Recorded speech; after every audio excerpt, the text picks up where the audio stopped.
Right, hello everyone, welcome back to another video on the channel. In today's video, I'm going to be doing a review of the new superhero movie, The Flash.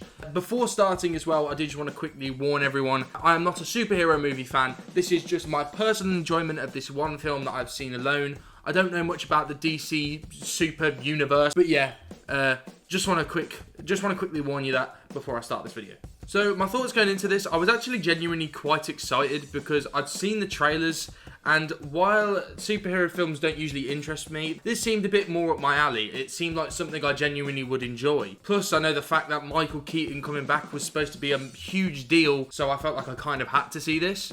And I was also quite interested in the fact that the director of It Chapter 1 and 2 had also done this film as well. And while I'm not the biggest fan of the It movies, I was still wondering to myself, what would that add to this film? And if I'm being completely honest, it didn't add a whole of a lot. I'll get into the plot first. It's about Ezra Miller's character, of course. If you've seen the trailer, you already know what happens. There is a certain event that happens when he is younger, and it ruins his life, and he goes back in time to try and stop that event, and then it creates a whole big fiasco, and he ends up meeting his younger self. And basically, that is all you know. I'm not going to get into any spoilers or anything. I don't want to ruin the film for people who genuinely are interested in this.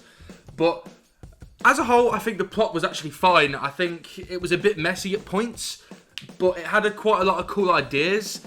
And while the plot isn't anything revolutionary, we've seen it in films like Back to the Future, which this movie does actually reference quite a few times. It's quite a big running gag in the whole entire movie. It does it to an acceptable level. It's not ridiculous with it. It has a lot of ideas, but I feel like a lot of these things are not executed to their fullest capability.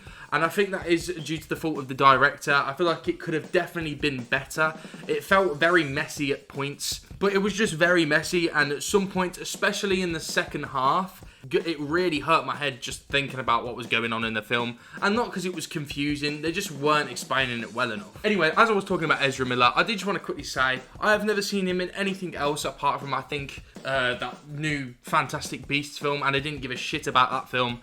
But in this, I'm going to lie, I didn't really like him much in the beginning. I thought he was so irritating. Quite a lot of the characters and actors in this movie were very irritating. They all had the same sort of quirky nature that every single bloody superhero film, every movie nowadays has. They had very one-dimensional characters. There was not really much that I could jump into and connect to personally. I just think Ezra Miller in this is just super annoying at points, including his younger self as well. I'll admit, when you do meet the younger version of himself, you do begin to like Barry a bit more, and that's just because his younger self is even more annoying than he was in the beginning. But I will give him the benefit of the doubt. He does do a pretty good job of playing both parts. Well, yes, I understand that he's basically just playing two versions of himself, and that can't be ridiculously hard.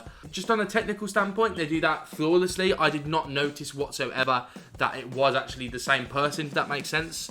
And like I said before, I haven't watched many comic book films. I haven't watched many of the DC movies at all. I do think if you're going to see this film mainly for Michael Keaton, which I do know a lot of people are doing for this, I think you are going to be disappointed. He is made out to have a massive role in this film, and while in a plot way he is quite a big part of the film, I don't think he fulfills that role enough. He's in there for a good chunk of the film, and it feels like he doesn't do anything. He's very forgettable in this, which is quite sad to me because I've always been interested in the Michael Keaton movies. I've never watched them, but I've always been interested. And if this is what Michael Keaton's like in those Batman films, then I don't think I'll really enjoy those that much. While it is nearly 2.5 hours, I do think for the most part this film does hold its own. It does earn that runtime through most of it. I will admit that I think the third act is a bit of a slog. It's very slow in parts, and I think that's just due to the fact that it's just very heavily CGI. Basically CGI galore, this movie. And I'm personally not the biggest fan of that. It does make my brain kind of switch off. And it's not even the good type of CGI either. I do think at points that the CGI is god-awful in this film. The one positive I can say about the CGI though in this film is that I do think the speedy supersonic bits I do think are executed pretty well, although that should be good for a Flash film.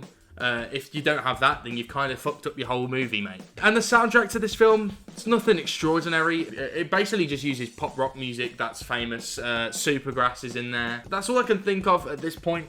But the soundtrack isn't anything great. It's your pretty standard teen superhero flick movie. It works though for the tone of the film. I do get that. but it's not trying anything ambitious with its soundtrack. But that's kind of the whole thing with this film. It doesn't try to do anything out of the ordinary. It's very bog standard superhero flicks. I don't feel right saying it's mediocre, because I do think it has some cool ideas. It just isn't executed well. It feels really rushed, this film, and I feel like it could have definitely been better. I do think the ending to this film is pretty good. It does pack a bit of an emotional punch, but that's probably the most emotional you'll get through this whole film. It's very standard. It's not anything crazy, but if you like DC movies, I guess, or even just Marvel movies, I do think this is probably the most Marvel movie I've seen that DC have done. But this is fine. If you like superhero films, then you'll probably like this too. But personally for me though, I'd give this film somewhere between a 5 and a 6 out of 10. I'll admit it's just not my sort of film, but I can understand why someone would like this. But anyway, yeah, that was my review of The Flash. If you did enjoy this video, then please leave a like and subscribe, and comment down below what your personal opinions are. Tell me if I'm talking shit.